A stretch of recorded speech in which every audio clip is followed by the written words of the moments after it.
Hello and welcome, I'm the Cyber Viking, and this is Tools of the Trade.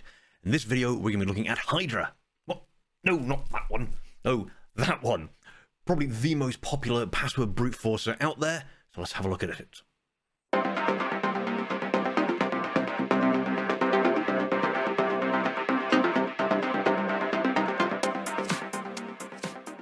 So what is Hydra? Well, the team at Kali describe it as a parallelised logging cracker which supports numerous protocols. And when they say numerous, they mean it. It can potentially go for all of these protocols, but I'd be willing to bet the farm on the most popular ones being FTP, File Transfer Protocol, SSH, Secure Shell, and web page logins. So that's the ones that we're going to be concentrating on in this video. We'll be using the TryHackMe Hydra page as our test platform. It's also a free one, so it means that anyone can jump in and get hands-on afterwards and give it a go for yourself. So the first thing with any unfamiliar tool is check the help page. So let's have a look there. So Hydra, attack H, and here we can see we have all the various information that we need. What the syntax is, what the different flags are for all of our different options. But most importantly, and one thing that I love the Hydra team for, they actually have examples of how to use it. Because that information up there saying, yeah, that's the syntax, can get really confusing, and trying to make sure that you've got everything in the right order can be a bit tricky. So I love the fact that down here they've got some actual examples. Well done, Hydra. Thank you. So let's start with SSH and FTP. Now I'm putting SSH and FTP together because the syntax for them both is exactly the same. You're essentially just changing one little bit in it. So we'll put the two of them together. So breaking it down step by step. First, obviously, Hydra. Next, we need to tell it what login username we're using. So for that, we are going to be using tag L. So it's lowercase l if you're using just a single login name. If you're using a list of potential usernames, you would use uppercase L. In this case, we know that our target username is Molly. Next, password.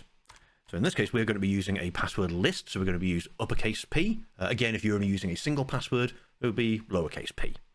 And the passwords that we're going to be using is rocku, so they are in user share word lists rocku. So next, what are we attacking? Well, we are going for, in this case, SSH. If you're doing FTP, you would literally just put FTP there. We're doing SSH. And then where are we going? We are going over to here. Let's grab our IP address from the TryHackMe page. Lovely. And there we are. And then finally, I always like to put on a little bit of verbose, because with Hydra, if you've got a particularly tricky password and it's taking some time, it can look like it's doing nothing, that maybe it's frozen. So I always like to put verbose on there just to make sure that we can see everything that's going on. So let's run that through, shall we?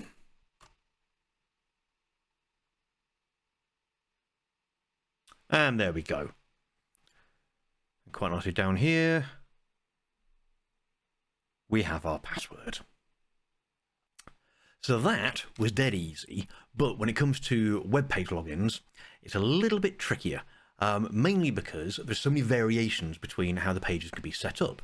So we need to feed some more information into Hydra so it knows exactly what it's doing. It needs to know, what are they calling the username part of the request? What are they calling the password part?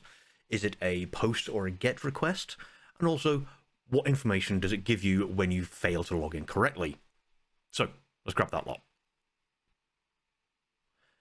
Now, luckily, all this information you can get from within the browser, or you could use Burp Suite as well if you wanted to, capture the response to the request and use that, but we can just use the developer tools. So we just hit F12 and make sure that we are on the network tab. So now we can try and log in with some rubbish credentials that we know aren't going to work, so we can use CVUK and password. And we don't want to save you. But there we can see down here we have a post request that went through. So now we know that it is a post request. We can also have a look at the actual request itself. So we know that it was sending username and password. So we know that that's the username and password sections. And then finally, what we need to know is what was the fail Well, here it is right here. Your username or password is incorrect. So now we can put all of that into Hydra and hopefully get a good response. So the syntax starts the same. So we have Hydra, we have our lowercase l for a single login of Molly. We have our uppercase P for a list of passwords. So user, share, word lists, and rock you. Now we need the IP address, which we still had there. It is an HTTP post form. So now this next chunk is all done in double quotes. Don't forget that one. I keep forgetting it all the time. So we put the 2 quotes in first. That way I don't forget them.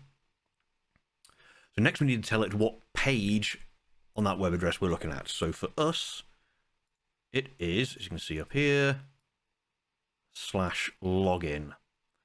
So we'll use that. So /login.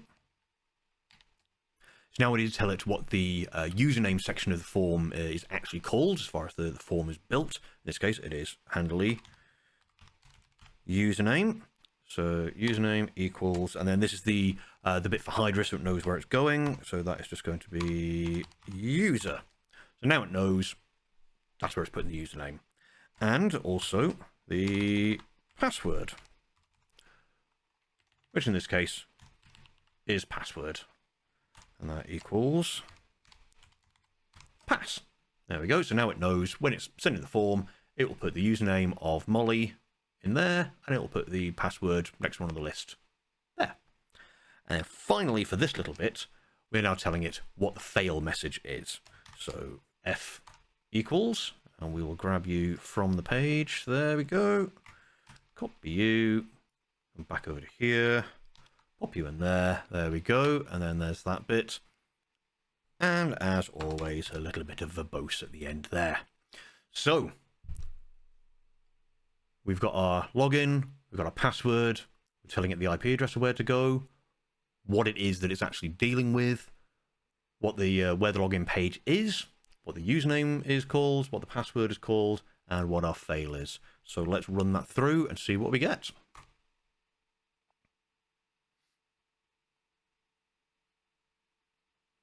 And there we are. Pretty quickly, we have got our password. Lovely. So there we are. That was the basics of Hydra. As I said at the beginning, it can obviously attack many, many more things, but that's the most usual ones that you're going to be using it for. If you found this useful, give the video a thumbs up. If there's any other hacker tools you'd like me to do a video on, leave a message in the comments. Until next time, look after yourselves, look after each other, and happy hacking.